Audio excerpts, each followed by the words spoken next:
There's been another terrorist attack on Chinese workers in Pakistan. These attacks keep hitting joint economic projects between Islamabad and Beijing, and it doesn't bode well for their new partnership. Welcome to China Uncensored, I'm Chris Chappell, and thank you all so much.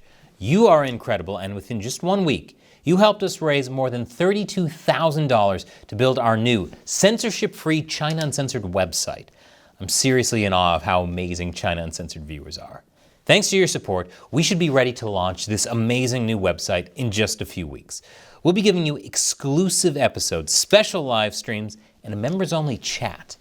And as promised, now that we've met our initial fundraising goal, we're ready to do even more for you. The next step will be a mobile app where you can have an even better ad-free platform to watch China Uncensored. And for anyone who contributes $15 or more before October 31st, you'll get your first month's premium subscription for free. And there are other rewards too. So head over to givesendgo.com/China Uncensored or click the link below and help us make China Uncensored even better. And now, on with the show. China and Pakistan have been friends for a while. And why not? They've got all sorts of things in common, like ties with China's no-limits partner Russia, a shared antipathy towards India, and minority populations who are none too happy with the situation. As part of their friendship, China and Pakistan are united by investment in China's Belt and Road Initiative. Yes, there are countries that are still on board with China's BRI. You can't fix stupid. China and Pakistan are working together to build something called the China-Pakistan Economic Corridor, or CPEC. A series of roads, pipelines, and other infrastructure projects aimed at connecting China's Xinjiang with the China-built Gwadar port on the Arabian Sea. Oh good, another sea for China to be part of. What could possibly go wrong? That means a lot of Chinese engineers and workers in Pakistan, but their safety is far from guaranteed. Case in point, on October 6th, a suicide bombing near Pakistan's Karachi airport killed 2 Chinese workers and injured 1 more. Officials from both countries confirmed the casualties, which also included injuries to at least 10 Pakistani security personnel escorting the convoy of Chinese workers. The victims were staff at the China-built coal-based Port Qasim power plant, here in Karachi. Pakistani authorities say the investigation is ongoing, but aren't sharing any details so far. China's foreign ministry, of course, reacted with shock, saying China strongly condemns this terrorist attack. We deeply mourn the victims and our thoughts are with their families. But no prayers from China's officially atheist Communist Party. China also called for Pakistan to get to the bottom of the incident swiftly, hunt down the perpetrators, and bring them to justice. And Pakistan's prime minister even vowed to personally oversee the investigation into the attack. Which shouldn't take too long, given that a terrorist organization in southern Pakistan openly took responsibility for the bombing. That organization is the Baluchistan Liberation Army, or BLA, which has for years been fighting for the independence of the Baluchistan region, which also extends into part of Iran and Afghanistan. That area also happens to be a hub for Islamist terror organizations. But the Baluchis have been oppressed by the Pakistani government for decades. The BLA usually targets Pakistani security forces, but has stepped up attacks on foreigners and infrastructure projects in recent years. It says that ethnic Baluch residents are not receiving their share of wealth from foreign investment in the province and natural resources extracted there. Pakistan's foreign ministry offered condolences to China, saying this deplorable act of terrorism is an attack not only on Pakistan, but also on the enduring friendship between Pakistan and China, which is kind of the point, at least as far as the BLA are concerned. And it's not just the BLA who feel this way. This is far from the first such attack on Chinese interests or personnel in Pakistan. In the country's northwest back in March, an Afghan suicide bomber killed 1 Pakistani driver and 5 Chinese engineers. The engineers had been working on the Odysee hydropower project.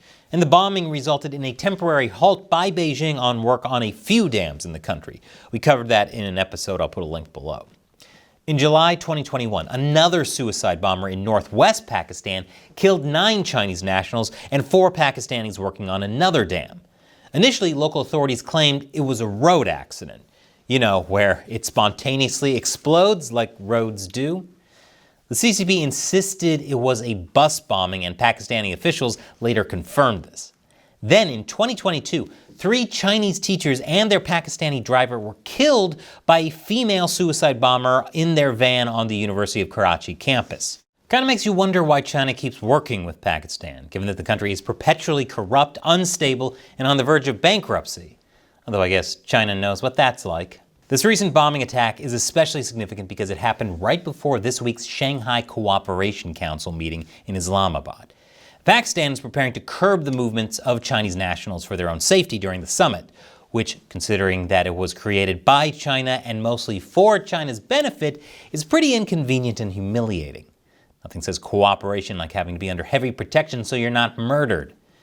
But even that isn't guaranteed to keep things safe, especially given that the convoy meant to secure the most recent Chinese victims clearly failed to do so. The CCP isn't likely to outright halt or necessarily even scale back its projects in Pakistan right away. But it did temporarily halt the dam work in northern Pakistan after the attack in March. If Pakistan can't provide the security and stability necessary for China to achieve its goals, it's questionable just how deep their partnership can go, and how long it will be seen as beneficial to the CCP. So clearly, China has a bit of a problem. Many people in Belt and Road countries are starting to see the BRI projects as a modern form of imperialism and are skeptical about the supposed economic benefits these investments can bring to their country, which, considering Beijing's shoddy construction, human rights violations, and failing economy, makes sense. It seems this viewpoint is extending to Pakistan, with tragic and deadly consequences. It's kind of like when you start dating someone because they're just like you, but then it doesn't work out because they're just like you.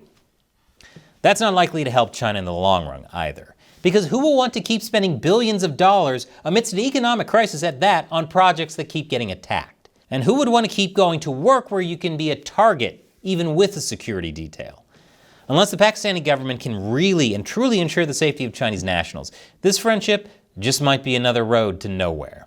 And once again, thank you to all of you who are helping make the new censorship-free China Uncensored premium website a reality.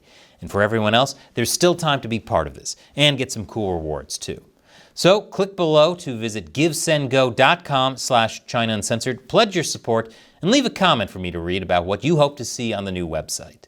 And before YouTube's algorithm sends you off to some random video, in my ongoing attempt to hide controversial topics and gaming content, one of the ways Marxists try to destroy a society is by destroying their culture heroes.